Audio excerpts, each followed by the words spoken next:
इस्लाम की कहानी और इन्हीं की जुबानी आइए सुनते हैं मौलाना जी से और मोहतरमा जी की मुखारबिंद से।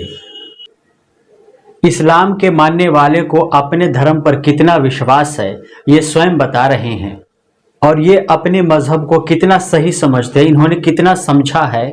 और एक मौलाना जी जो रात दिन कुरान का पाठ करते होंगे, पढ़ते होंगे, समझते होंगे, उन्होंने क्या कहा इनकी भी सुनिए और फिर समझिए इनकी अपनी कहानी, इनकी अपनी मजबूरी और इनकी अपनी अज्ञानता।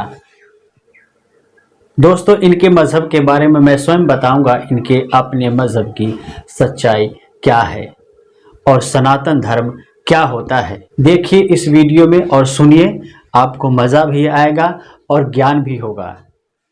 बिल्कुल गलत काम कर रही है, लेकिन आपने वो मुझे 72 हूरों वाली बात नहीं बताई कि वो 72 हूरों का जो बताया गया है मर्दों के लिए वो क्या है, क्या वो अय्याशी नहीं है वहां पे। और तो कुछ नहीं बताया कि ना शॉपिंग मॉल है ना लाइब्रेरी है, औरतों के लिए क्या है।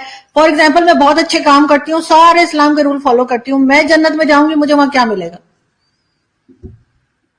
आप जन्नत में उन 72 हूरों की सरदार होंगी और जो शोहर आपकी जिंदगी में थे वही शोहर आपके वहां भी रहेंगे। रुकिए रुकिए मुल्ला जी, सच्चाई ना ही तो आपको पता है और ना ही इन मोहतरमा जी को पता है कि इस्लाम धर्म की वास्तविकता क्या है, लेकिन अपने हिसाब से वो ठीक ही बता रही है कि ऐसा करना और ऐसा कहना बिल्कुल गलत है, क्योंकि अल्लाह ऐसा नहीं कर सकता, क्योंकि उसके दोनों ही बच्चे हैं, स्त्री भी बच्चे हैं उसी के और पुरुष भी उसी के बच्चे हैं।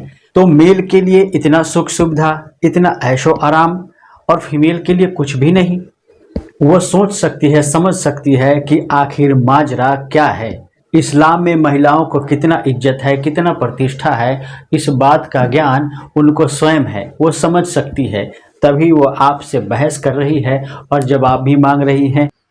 अगर आपके शोहर भी अच्छे काम करते होंगे, अगर दोनों आदमी जन्नत में जाएंगे तो जाहिर बात है आप उन हूरों की सरदार रहेंगी। और देखिए वो अय्याशी नहीं है, एक चीज मैं आपको बता दूं, ये फिर वही बात आती है जैसे मैंने जवाब दिया कि ये दुनिया के अंदर उन अच्छे अमाल की जजा है, उन अच्छे अमाल का सब। वहां अय्याशी का तस्वुर भी नहीं कर सकता आदमी। देखिए वहां जो है शहवत जैसे दुनिया में आदमी पूरी करता है, वहां शहवत का वो तरीका नहीं होगा। जन्नत में एक आदमी के लिए 72 लड़कियों की व्यवस्था है, तो फिर एक आदमी के लिए इतनी लड़कियों की व्यवस्था कहाँ से होगी, थोड़ा ये भी बताइएगा।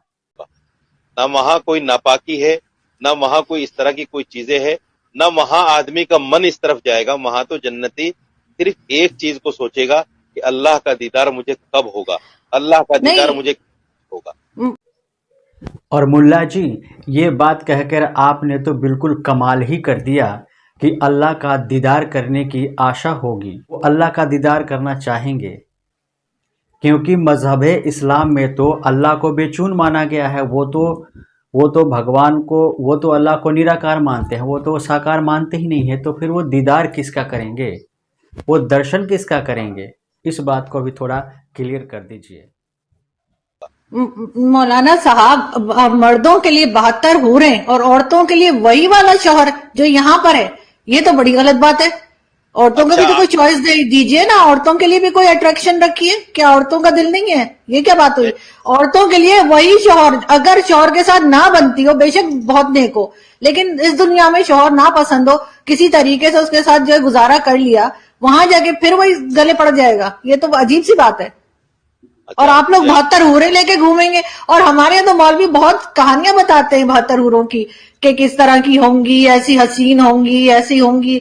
तो मतलब ये तो बड़ी नाइंसाफी है। देखिए ये सवाल मुझसे नहीं बनता, ये सवाल मुझसे नहीं बनता, ये सवाल आप अल्लाह से कीजिए जिसने जन्नत में मुसलमान के लिए ये चीजें रखी हैं। ये सवाल अल्लाह से बनता है, क्योंकि नऊज़-बिल्लाह मैं तो दीन का खालिक नहीं हूं, मैं तो कुरान अल्लाह। इस्लाम में महिलाओं को कितना इज्जत है, कितना प्रतिष्ठा है, इस बात का ज्ञान उनको स्वयं है, वो समझ सकती है, तभी वो आपसे बहस कर रही है और जवाब भी मांग रही हैं। और आप उनको ये कह रहे हैं कि आप भगवान से पूछिए, कुरान आप पढ़ते हैं ना, कुरान का ज्ञान आपको है, आप समझाइए, उनका शंका समाधान करिए। लेकिन आप कैसे कर पाएंगे, क्योंकि आपको स्वयं भी पता नहीं है।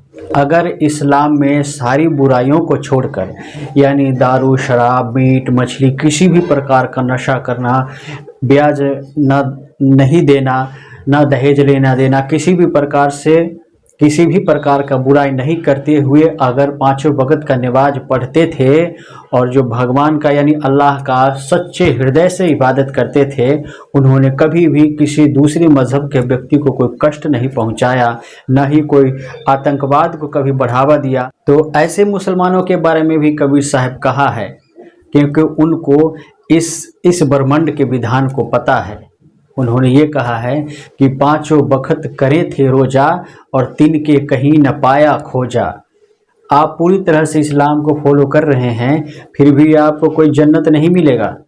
कहीं आप अंधेरे में रह जाएं और ऊपर जाके पता लगे कि हमको किसी ने बताया नहीं, क्योंकि जिसको हम लोग स्वर्ग कहते हैं उसी को आप लोग जन्नत कहते हैं, जिसको हम लोग नरक कहते हैं उसी को आप लोग दोजख कहते हैं। और आप पुनर्जन्म को भी नहीं मानते हैं, यानी दूसरा जन्म को नहीं मानते हैं, यानी लोग मरेगा और कब्र में गड़ा रहेगा, सड़ता रहेगा और एक ही बार कभी कयामत आएगी तो उस समय कोई स्वर्ग जाएगा या कोई नरक जाएगा। अब मैं बताता हूँ इस्लाम की राम कहानी क्या है कबीर साहब के वाणी के अनुसार। कबीर साहब वैसे तो बहुत सारी वाणी इस्लाम के ऊपर बोला है, या अन्य भी धर्म है उनके बारे में भी बोला है, जो धर्म को छोड़कर अधर्म को अपनाते हैं, नीति को छोड़कर अनीति को अपनाते हैं। उसमें से एक दो वाणियाँ मैं आपको बताता हूँ। जैसे उन्होंने ये भी कहा है कि दीन रखत है रोजा, रात हनत है गाय, यह खून वह बंदगी, कैसे खुशी कर खुदाए। मुल्ला भटके पंथ से करे ऐसन काम, और बकरा काटत लाज नहीं, देत धर्म के नाम। पांच बखत करे थे रोजा, तिनके कहीं न पाया खोजा। यानी जो पूर्ण रूप से इस्लाम के ऊपर चला है, उसके नियम के ऊपर चला है, ऐसे लोग भी स्वर्ग में नहीं जाते। ये कबीर साहब की सत्यवाणी है। स्वर्ग जाने का रास्ता सिर्फ सनातन धर्म में है, और वो भी पूरा व्यवस्था से, पूरा विधि नियम से भक्ति करता है वही जा सकता है।